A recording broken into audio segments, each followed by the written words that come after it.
Party Ramvilas जिंदाबाद। लोक जनशक्ति party Ramvilas जिंदाबाद। चिराग भैया जिंदाबाद। ये रामविलास पासवान अमर रहे। ये रामविलास पासवान अमर रहे। चिराग भैया जिंदाबाद।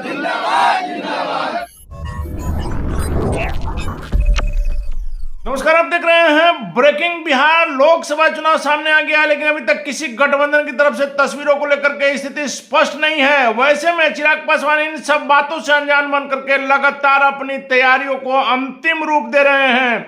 जो सीट पर वो लड़े थे, इसके अलावा करीब करीब बिहार की 40 सीटों पर चिराग पासवान की तैयारियां हैं और उनका सीधे तौर पर कहना है कि हमारे संगठन का लाभ हमारे जो गठबंधन है उनके प्रत्याशियों को भी मिलना चाहिए। इसी कारण से अपनी सीटों को लेकर के इन हलचलों से दूर चिराग पासवान अपनी तैयारियों को अंतिम रूप देने में जुटे हुए हैं और लगातार आपको वैशाली सीट की सिर्फ हम आपको तस्वीरें दिखा रहे हैं कि किस प्रकार से वैशाली में उनके प्रचार प्रसार के प्रमुख और मुजफ्फरपुर के जिला प्रभारी संजय सिंह लगातार कई महीनों से लगे हुए हैं। प्रत्येक गांव में, हर प्रखंड में, हर पंचायत में घूम रहे हैं और लोगों को चिराग पासवान की पार्टी की विचारधारा, लोजपा की विचारधारा और चिराग पासवान के बिहारी फर्स्ट विजन को बता रहे हैं कि किस प्रकार से चिराग पासवान ही आपका भला कर सकते हैं। चिराग पासवान जब सत्ता में आएंगे तो किस प्रकार से छोटी छोटी चीजों के लिए आपको कहीं बाहर नहीं जाना होगा। तमाम वो चीज जिनसे अभी तक आप वंचित हैं, जो सुविधाएं जिनसे आप वंचित हैं, वो सुविधाएं आपको अपने ब्लॉक से लेकर के, प्रखंड से लेकर के जिला स्तर पर मिलेगी।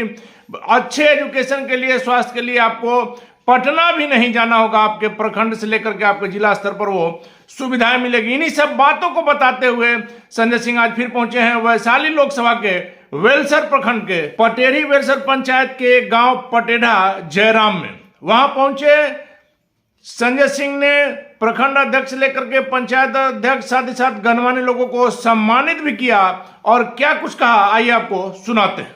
होगा हमारे राष्ट्रीय अध्यक्ष आदरणीय श्री चिराग पासवान जी हैं और उन्होंने बिहार के प्रत्येक लोगों को सम्मान दिलाने के लिए, बिहार के प्रत्येक लोगों का स्तर ऊंचा उठाने के लिए एक बीड़ा उठाया है और उसी के तहत उन्होंने बिहार फर्स्ट और बिहारी फर्स्ट, आप लोग नाम सुने होंगे, बिहार फर्स्ट और बिहारी फर्स्ट। बिहार फर्स्ट और बिहारी फर्स्ट जो है सो ये ऐसे एक नारा नहीं है, इस पर पूरे जो है सो 2-3 वर्षों तक इसका पूरे बिहार की विभिन्न समस्याओं के बारे में और इसकी परिकल्पना जब हम करते हैं कि बिहार फर्स्ट और बिहारी फर्स्ट में क्या है, तो आपको बता दें एक रोचक बात जो मैं आपको बताने जा रहा हूं कि बिहार फर्स्ट और बिहारी फर्स्ट की परिकल्पना त्रेता युग में राम राज्य से प्रभावित है। राम के समय में जब राजा राम थे और अवध में वो राजा थे, तो राम राज्य मूलतः 4 चीजों पर आधारित था। किन किन चीजों पे? शिक्षा, स्वास्थ्य, रोजगार और जन कल्याणकारी योजनाएं। राम राज्य भी इसी 4 चीज पे आधारित था और हमारा बिहार फर्स्ट और बिहारी फर्स्ट इसी 4 चीजों पे आधारित है। किस पे आधारित है? इसमें शिक्षा के बारे में विस्तृत व्याख्या किया गया है, स्वास्थ्य के बारे में विस्तृत व्याख्या किया गया है, रोजगार के बारे में विस्तृत व्याख्या किया गया है और जन कल्याणकारी योजना की लोग जो गरीब हैं उसके लिए कौन ऐसी सुविधाएं प्रदान की जाए ताकि लोगों को जो है उसको जो है सो परेशानी नहीं हो। और इस सब से ऊपर जो राम राज्य में असली चीज का वर्णन है वो है सुशासन। तो हमारे बिहार फर्स्ट और बिहारी फर्स्ट में भी सुशासन और शासन के बारे में कहा गया है। आप जानते होंगे जब देश आजाद हुआ तो महात्मा गांधी जी ने भी राम राज्य की परिकल्पना की थी, लेकिन किन्हीं कारणों से ये पूरी नहीं हो सकी क्योंकि 1948 में बापू का जो है सो निधन हो गया। और इसके बाद आपको पता होना चाहिए कि आपने सुना होगा जब 5 अगस्त 2020 को हमारे वर्तमान प्रधानमंत्री आदरणीय नरेंद्र मोदी जी ने अयोध्या में राम मंदिर का जब शिलान्यास कर रहे थे तो उन्होंने एक भाषण दिया था, जिस भाषण में उन्होंने राम राज्य की कल्पना की थी और उस राम राज्य में 5 चीजों का वर्णन जो है सो वो किए थे, जिसमें शिक्षा का वर्णन है, स्वास्थ्य का वर्णन है, शासन का वर्णन है, उसके बाद जो है सो रोजगार का वर्णन है और जन कल्याणकारी योजनाओं का वर्णन है। तो हमारा भी बिहार फर्स्ट और बिहारी फर्स्ट, हमारे राष्ट्रीय अध्यक्ष ने बहुत ही सोच समझ करके और बहुत ही सोच करके ये बिहार फर्स्ट और बिहारी फर्स्ट को जो है सो बनाया। इसमें जो भी लिखा गया है, जो भी चीजें हैं, ये सारी की सारी चीजें त्रेता युग के राम राज्य से जो है सो प्रभावित है। अब देखिए, शिक्षा उस समय में क्या था, गुरुकुल हुआ करता था। गुरुकुल में क्या था कि दशरथ के पुत्र राम, लक्ष्मण और भरत शत्रुघ्न, ये चारों गुरुकुल में एक ब्रह्मचर्य जीवन व्यतीत करते हुए नीचे जमीन पे चटाई पे सोते हुए शिक्षा ग्रहण किए थे। और उसमें जो है सो ये नहीं देखा, उस गुरुकुल में सिर्फ राम, लक्ष्मण, भरत, शत्रुघ्न ही नहीं पढ़ते थे, बल्कि उस अवध के वासी के, अयोध्या के वासी के और लोगों के बच्चे भी पढ़ते थे, चाहे वो अमीर के बच्चे हों, चाहे वो उस समय में गरीब के बच्चे हों, चाहे वो शिल्पकार के बच्चे हों, चाहे वो लोहार के बच्चे हों, चाहे वो कोई भी हो, सभी एक साथ पढ़ते थे। सभी एक साथ जो है सो किसी गांव में जाते थे भिक्षाटन करने के लिए, और उसी से वो गुरुकुल जो है सो, तो पूरा जो है सो सारा चीज एक बार में जो है सो अनाज, फल, वस्तु, गाय, ये सब चीजें रख देते, जिससे कि गुरुकुल चल जाता। लेकिन नहीं, उन्होंने एक समान शिक्षा, रामचंद्र जी को भी वही शिक्षा ग्रहण करना पड़ा जो वहां के आम नागरिक जिस गुरुकुल में शिक्षा ग्रहण करते थे। तो ये बातें हमारे बिहार फर्स्ट और बिहारी फर्स्ट में कहा गया है कि शिक्षा जो है सो एक समान शिक्षा, अमीर के भी बच्चे उसी स्कूल में पढ़ेंगे जिस स्कूल में गरीब के बच्चे पढ़ेंगे। जो पाठ्यक्रम, जो सिलेबस अमीर के बच्चों के लिए होगा, वही सिलेबस जो सो गरीब के बच्चों के लिए होगा। इसीलिए भाइयों और बहनों, हमारा जो बिहार फर्स्ट बिहारी फर्स्ट में शिक्षा के बारे में कहा गया है, वो कंप्लीटली जो है सो राम राज्य और राम के उस थॉट से जो है सो प्रभावित है, जो हमारे राष्ट्रीय अध्यक्ष आदरणीय श्री चिराग पासवान जी बहुत इस पर रिसर्च करके इन्होंने जो है सो किया है। अब जैसे स्वास्थ्य की समस्या है, हमारे यहाँ स्वास्थ्य की समस्या एक बहुत ही महत्वपूर्ण समस्या है। लोग बीमार पड़ते हैं, हॉस्पिटल नहीं है, हमारा जो है सो प्रखंड स्तर पे और जिला स्तर पे भी अच्छा हॉस्पिटल नहीं है। तो हमारे बिहार फर्स्ट और बिहारी फर्स्ट में कहा गया है कि हम प्रखंड स्तर पे जो है सो अच्छे अस्पताल की स्थापना करेंगे। और ये चीज राम राज्य में था। आपको पता होना चाहिए कि उस समय में भी स्वास्थ्य व्यवस्था इतना अच्छा था कि पहले वैद्य हुआ करते थे, जो रिसर्च करते थे जंगलों में जाके, जो ऋषि मुनि होते थे वो रिसर्च करते थे जंगलों में जाकर के, और वहां से जड़ी बूटी कौन सा, अगर किसी को निमोनिया हो गया है तो उसके लिए कौन सी जड़ी बूटी होगी, वो जड़ी बूटी नहीं था, वो दवाई था, और उस दवाई से इलाज होता था। तो उसी पे आधारित हमारे बिहार फर्स्ट और बिहारी फर्स्ट में भी है कि हम स्वास्थ्य की व्यवस्था को अच्छे ढंग से करेंगे।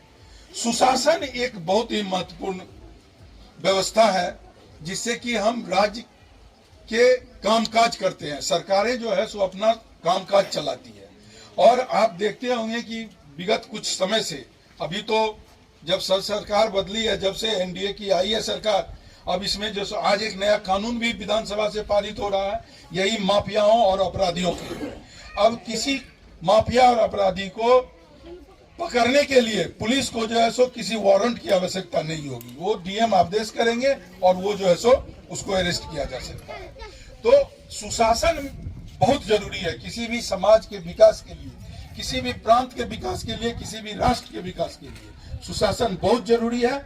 और ये हमारे प्रधानमंत्री आदरणीय नरेंद्र मोदी जी की भी बात है कि वो जो है सो, देखिए जैसे यूपी में क्या हुआ, माफिया राज खत्म हो गया। जितने भी थे बड़े बड़े माफिया थे जो कि राज चलता था उनका, वो जो कह देते थे वही होता था।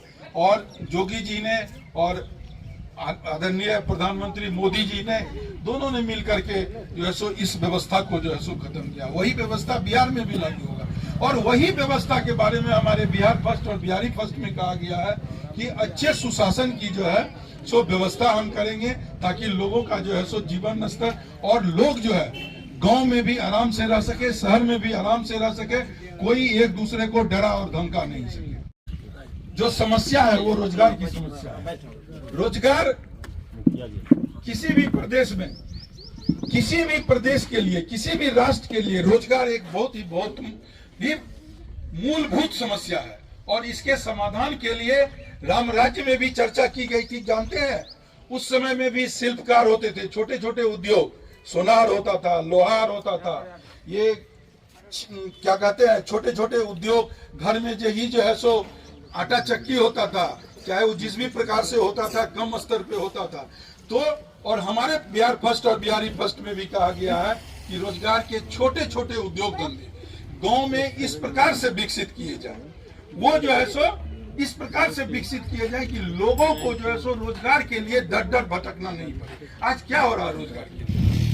हमारे यहाँ रोजगार की कमी है, तो यहाँ के युवाओं, यहाँ के लोग रोजगार के लिए दूसरे प्रदेशों में जाते हैं। कहाँ जाते हैं? पंजाब जाते हैं, हरियाणा जाते हैं, मुंबई जाते हैं, दिल्ली जाते हैं।